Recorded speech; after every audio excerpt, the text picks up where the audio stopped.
Hey, folks, just wanted to touch up on some recent political developments. Um, just to start, I am possibly getting sick, so if I sound nasally, then apologies. So there's two important political developments that I want to go over. Firstly, it's Kamala Harris dropping out of the primaries, and some stuff about Pete Buttigieg.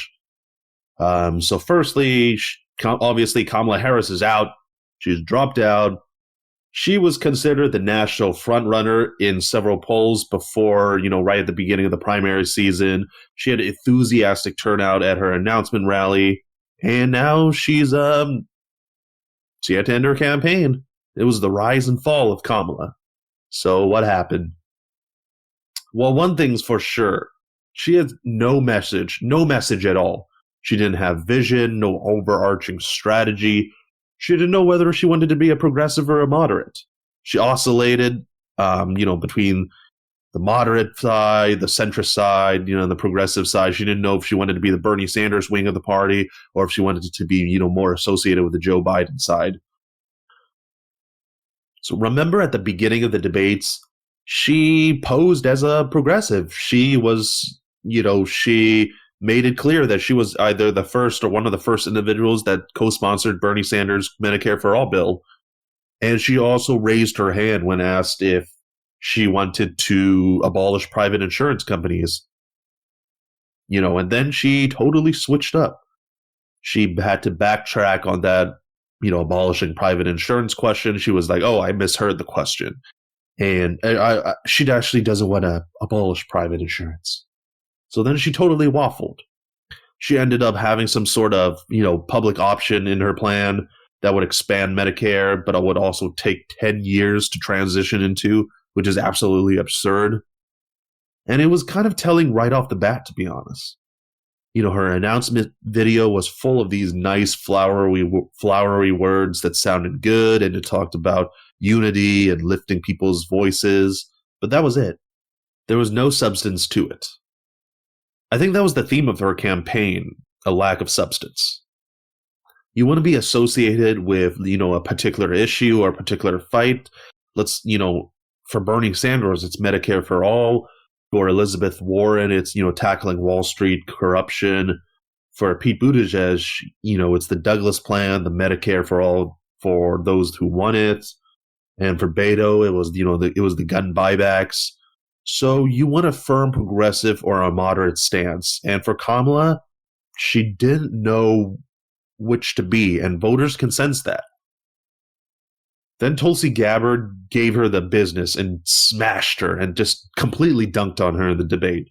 So Tulsi brought up Kamala's criminal justice record, I think it was on the second debate, and how it negatively impacted people of color, even though she was in a position to make, progressive changes to the criminal justice system. Kamala Harris, she was a DA in SF, and then she became California's attorney general before becoming the senator. So it totally exposed Kamala, and it led to people scrutinizing her work. Kamala couldn't even defend herself and gave out the old tired, oh my God, Tulsi met a facade, and laughably called herself a top-tier candidate when interviewed.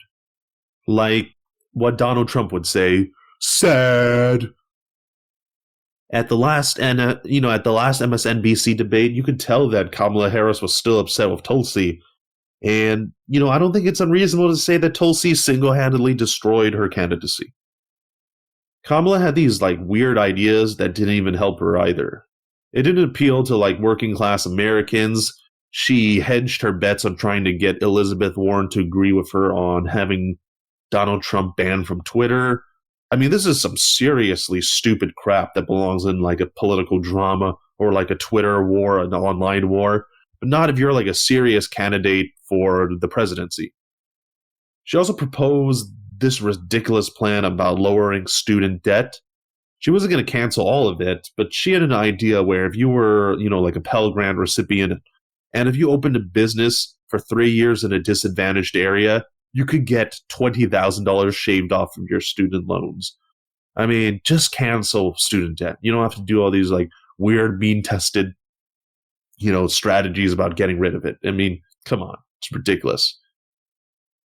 And, she also went to like an auto worker strike and was like, "Oh, I'm a capitalist." And people on strike, like, they don't want to hear that. They want to know if the wages are going to get raised. They want to know if they have job security, if they're going to keep their benefits. They want management to be more fair to them and give them what they deserve. So by just telling them that, "Oh, I'm a capitalist," that's just super bizarre, and I don't think it's going to win you any votes. In addition to all of this, the New York Times published a really telling piece on her failing campaign, and it described the conflict with with her staff and her aides. Campaign staffers were mad at the layoffs that people were receiving without notice, the lack of respect towards others, the fact that headquarters was located in Baltimore and not, in Washington, D.C. or even in California. And the New York Times even received a resignation from a top aide, which revealed the dysfunction within the campaign and the lack of vision and leadership. What I found really interesting was the fact that Kamala Harris put her sister Maya as a campaign co-chair, and people found her really difficult to work with. I mean, anytime you put your family member into a high position, it's going to be, the dynamics are going to be really different and complicated. And I don't think this was a good move. Anyways, I hope this continues with some of the other candidates. I was actually kind of surprised that Kamala's campaign just completely collapsed. There's other individuals like Cory Booker, Amy Klobuchar, John Delaney that haven't dropped out yet, and they're probably even more awful than Kamala Harris. She did a really poor job in translating her early primary hype and media attention to a really successful campaign. Some folks on the Young Turks have said that she's dropping out actually to protect her California Senate seat. And, she did it early enough where she wouldn't appear on the California primary ballot. So, if she got wiped out on the primaries there, then it wouldn't look good for her, and that might prompt a challenge. So it could be, a strategic decision by her team. Okay, let's shift the conversation to our friend scumbag Pete Buttigieg. We could use a variety of different nicknames for that guy. Sleazy Pete, Slimy Pete, Scumbag Pete, just take your pick.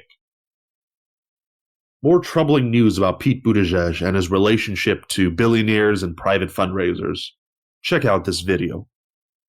Earlier today, you said you were open to having a conversation about opening your fundraisers, and that's a question that reporters have been asking for months now, so I'm wondering, when do you expect to actually have that conversation and give an answer on that? Again, I don't have a timeline for you.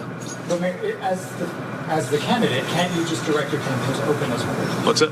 As the candidate, can't you just direct your campaign to open those fundraisers? Yes. And why haven't you done so? What's that? Why haven't you done so yet? There are a lot of considerations, and I'm thinking about it. Last question. Can you give us an example of those considerations? No. Thank you. Thank you. God, that video made me sick. He's basically dodging all these questions about his private fundraisers and making it more transparent to voters and the media. He straight up says no to opening up his private donors for media scrutiny. I know you can't see the video, but Pete looks so friggin' smug and disinterested, like he just wants to get out of that interview. He's doing this little goofy smile when answering these questions, and when he finally does walk off, he walks off like a little gleeful and giddy schoolboy. This is absolutely disgusting. On the campaign, he'll tell you that he's gonna get money out of politics and that's what he's looking to do, but when he's asked a tough question about by the media, he gives you a straightforward no. To me, this is clear evidence that Pete is hiding some backwater deal that he's having with, top executives and the very well off. I mean, if you have nothing to hide, you would have no problem opening up these fundraisers. Pete already has the most billionaires donating to his campaign. He's probably taking all that backroom cash and then agreeing to do some special favors. What I hate the most about this is the absolute dishonesty. You'll have your, pretty bad and awful candidates like John Delaney, Amy Klobuchar, Mike Bloomberg, but at least you can tell up front what they're for or against. Pete says one thing and then he does something behind your back. It's a classic dirty, corrupt politician play. In addition to this, the media is finally scrutinizing Pete over his time at McKinsey. Here's a great clip from The Hill Rising that discusses the controversy over his time at the consulting firm. All credit for this video goes to The Hill. Please check them out if you can. Cristobal and Sagar and Jetty are wonderful, and they have great take. Now, if we want to look at now that what he's actually did at McKinsey, because he says, well, I didn't really do much. I was only there for a couple. I did spreadsheets. I did supermarket pricing. The only thing he cites in the book is I did supermarket pricing for a supermarket that was involved in a price fixing scheme. But anyway, I was hoping you'd go down. Right. Yeah. But the Blue Cross thing is interesting because at the time, and there was a former Cigna executive on Twitter who was he's been on the show before. Wendell Potter was saying, I know what this nonprofit insurer, this is Blue Cross, and this is going to be layoffs, because when you call McKinsey in as a health insurance company, it's because you want McKinsey to say, who do you fire, how much are you going to hike premiums? And that's exactly what Blue Cross did. And Pete says, well, I don't think that my work... But did it overlap? So do we know whether? Well, yeah, it did. It did overlap with the pick, because that's why McKinsey was called in. And now the actual, I think a lot of the rate hikes happened in 2009, and his work was in 2007. But McKinsey was called in to sort of restructure Blue Cross, and what they did is hike rates. So if you're in Michigan, your health insurance premiums were going to pay McKinsey to tell Blue Cross to hike your premiums further and fire your friends who work there. And yes. Okay, you heard the clip. You don't hire McKinsey to come into your agency just to do spreadsheets. There's a reason for it, and it was to cut costs and raise premiums in the case of Blue Cross Blue Shield. Wendell Potter, a former health insurance executive, talked about this in his tweets, and it was really eye-opening. Even though Pete Buttigieg says that, he was unsure that his work directly contributed to layoffs and premium hikes, Wendell Potter says the whole point of getting a big consulting firm like McKinsey is to downsize and to get more profit. Moreover, Buttigieg disclosed that he worked with a grocery company. Apparently, this grocery company got in trouble for a price-fixing scheme during the same period. Some debauchery was definitely afoot. The Hill panel also took a look into Pete's choice of choosing McKinsey. As an Ivy League grad, he could have done any job he wanted to. He went to a good school, he was a Rhodes Scholar, he probably had a lot of good connections, and he chose a consulting firm that works with clients including ICE, Saudi Arabia, and others. This to me shows that Pete is just a careerist and an opportunist that doesn't really care about, doing social good. And, to be fair, a lot of people out of college, they don't like their jobs or disagree with the work that they're performing, but they do it because they need to support themselves or they need to, feed their kids and put food on the table. It's completely different in Pete's case. He had these great opportunities for him, and he could have done anything he wanted, but chose a controversial consulting agency. Now, I don't think this is going to go well with the electorate. Pete was associated with the jacking up of premiums in Michigan and people getting laid off from Blue Cross Blue Shield. In 2012, the Obama team hammered Mitt Romney for being this rich dude who contributed to people getting laid off. And it was a good play. And it could well possibly happen to Pete Buttigieg as well. It's a really bad look, a really bad one. Now, I hope the media continues to hold Pete accountable. He's been out of the media crosshairs for some time, and he's just getting by.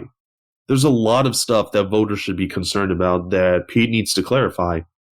His record as South Bend mayor, his lack of black support, his firing of his police chief, his time at McKinsey, what he did in the military, private fundraisers, and so on.